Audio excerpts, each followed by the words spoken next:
Hi guys, welcome back to my YouTube channel, Life with Beverly Eunice. I want to say a big thank you to all my new subscribers. Thank you for subscribing to my channel, and also thank you to my other subscriber that has been with me since day one. Thank you for your comment, and I hope every day to bring you better content every day. Today I'm just going to bring you a little video on how to save money by cutting back on household spending, and just to share my tips and ideas with you, how I cut back on my monthly spending and ending up saving money. I want to share my tips with you just so you can save money as well. I'm not a financial advisor, so if you need financial advice, you're best to speak to a financial advisor. These are just my ideas, okay? From time to time, what I do just to help me to save money. So first, what you need to do, you need to look at your monthly income and your monthly expenditure, okay? So you can do a budget planner, or possible use a spreadsheet manually, and enter your income and your outgoings, and then you will know if you're in the plus or you in the minus. So I would want to say it's best for you to be in the plus when you enter your income and your expenditure, you paid everything, you're in the plus. But if you find that you're in the minus after paying all your bills for the month, then you know that you have to evaluate your outgoings and see what you can cut down on, so you can get your budget in order. All right, what I'm trying to say to you, if your income is lesser than your outgoing, then you're in the red, and that will affect your credit. All right, guys. So first thing I normally do monthly when I got my salary, I normally pray over my salary. Praying and just thanking God for providing it from my wages. Also thanking God for giving me the strength to work, and stuff like that. Doesn't must have to go for everyone, but it's just a good idea. And just asking God to help me to spend this money wisely, and stuff like that. That's my way of approaching it. So looking at your expenditure, how you can cut back on your expenditure. If you have like Sky subscription, and you're on a higher end package, you can also go back to Sky and say to them that, you know what, I need to cut down my subscription or reduce it to a more affordable. Once you explain to them that you want to do that, and they will try to work with you and try to cut down your package to a more affordable package. If you have a mobile phone and your mobile phone is on a contract and it's coming to the end of the contract, you can assess it and see if your mobile is working correctly and it's practically new. Do I need to really take out another contract when I already have a good quality of working phone? So you can just probably look at going for a SIM only contract instead of taking out a new phone when you already have one that is working properly. So that's another way of cutting down on your monthly outgoing. Also, if you're on a high-end mobile contract, like maybe 60, 70, 80 pound a month, you can look at ways you can cut it down to maybe a 30-pound contract, just to reduce the outgoings, and that will help as well with the outgoings. Looking back at your light, if if you want to cut down on your light, there are things that you can do. For example, turn off switches that are not using, and plug out appliances that you don't need to remain plugged in. If you iron at least once for the week, so you don't have to using your iron and running up your electricity over and over. Just plan ahead. Also, for the fridge, if you need to go to the fridge, try to think about what you need from the fridge and try to take them out instead of keep going to the fridge and opening and closing. That can run up your electricity bill. If you sleep in the light, try to find ways of trying not to sleep in the light. When light are not using, please switch them off, and that will save on your electric as well. If you got a dryer in your house, yeah, and you wash your clothes and you can put them on a hanger to air dry them. That will save money as well. For like gas bill, if you have a big house, like maybe a 4 bedroom or a 3 bedroom, and it's maybe two of you live in the house or three of you can discuss with your other family member of where you best, where's the place in the house that you will best stay together, so you can keep only one room eating instead of eat the whole house, so it's gonna run up your gas bill. All right.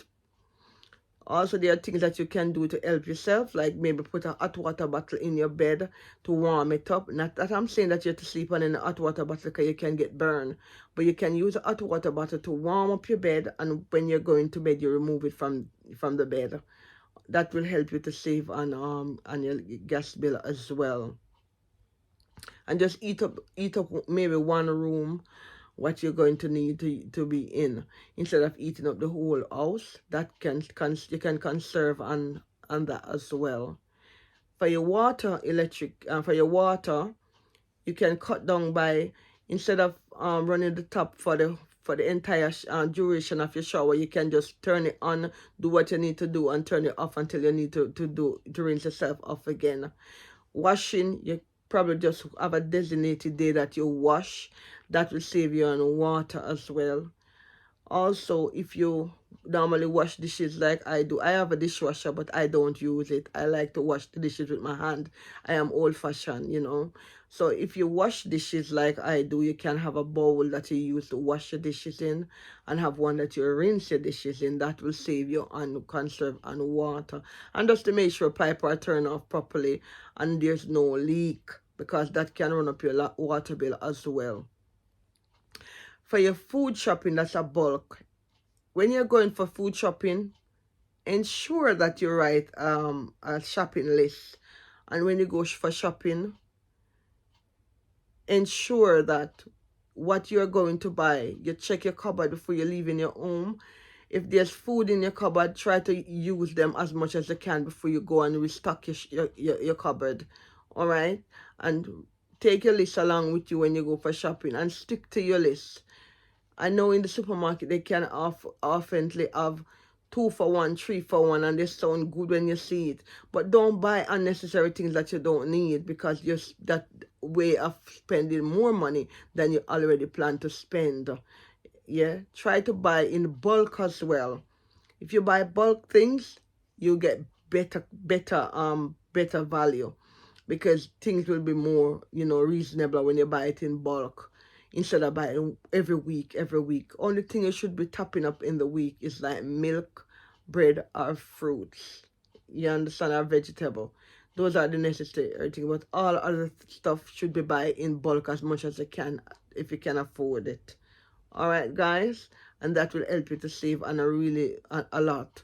If you're a person who like to buy clothes and you really don't need a lot of clothes, I would advise that if you want to save money, try to cut down on buying clothes and stuff like that. Another thing that you can cut down on as well, if you're a person who normally go out for a meal, or you normally do a lot of takeaway, yeah, try to cut back on those things, because if you want to save money, you can cook indoors, set your table very nice, put little rose petal on your table, put a nice little wine glass on your table, put a nice little utensil, and just have a date night with either your husband or your children or your family, just have a date night. Also, if you're a person who like going to the movie to watch a movie with your family, you can also take in the movie at home, where you can watch a movie at home and you can do your little popcorn. Everybody cozy up on the couch and just watch a nice family movie. That save you right there. There's a good saving there. Another way of saving as well, if you have like car and you have your car insurance, and it's coming to the end of the insurance year, you can search the market to see what other option is there for you, what available package out there. If it's more reasonable than your current insurer, if that's the case and you're getting the same value, you can switch your insurance and save money there. Also, on your home content insurance, you can do the same thing as well. Also, if you're a person who have debt, like you have debt, and you have more than one creditor and you're falling behind, I would advise you to call your creditor and arrange a repayment plan, a reasonable repayment plan, something that is manageable for you. And I'm sure if you speak to your creditor and as long as they're comfortable with your payment, they will happy to offer you a reasonable payment plan for you to pay back. If it's possible for you to pay off your debt in one go, I would advise you to try and pay it off as well, because that will save you paying extra interest as well. All right. If you have a lot of debt and you're unable to manage them, I would advise, if you're in the UK, to seek the Citizens Advice Bureau or other debt management agent in the UK or wherever country you are and receiving this vlog. Yeah, just go and try to negotiate with your lender and see how you can best come to an agreement or and a repayment plan forward. Try not to hide from your debt, because it only build up and get worse. All right, guys, so this is just my own idea, and I'm thought, and I'm sharing them with you guys. As I said at the beginning of the video, I'm not a professional at financial advisor. If you have issue with managing your finance and struggling with debt, try to seek the necessary advice from the relevant person that are trained to offer advice in that area. Remember, God is love. Peace out.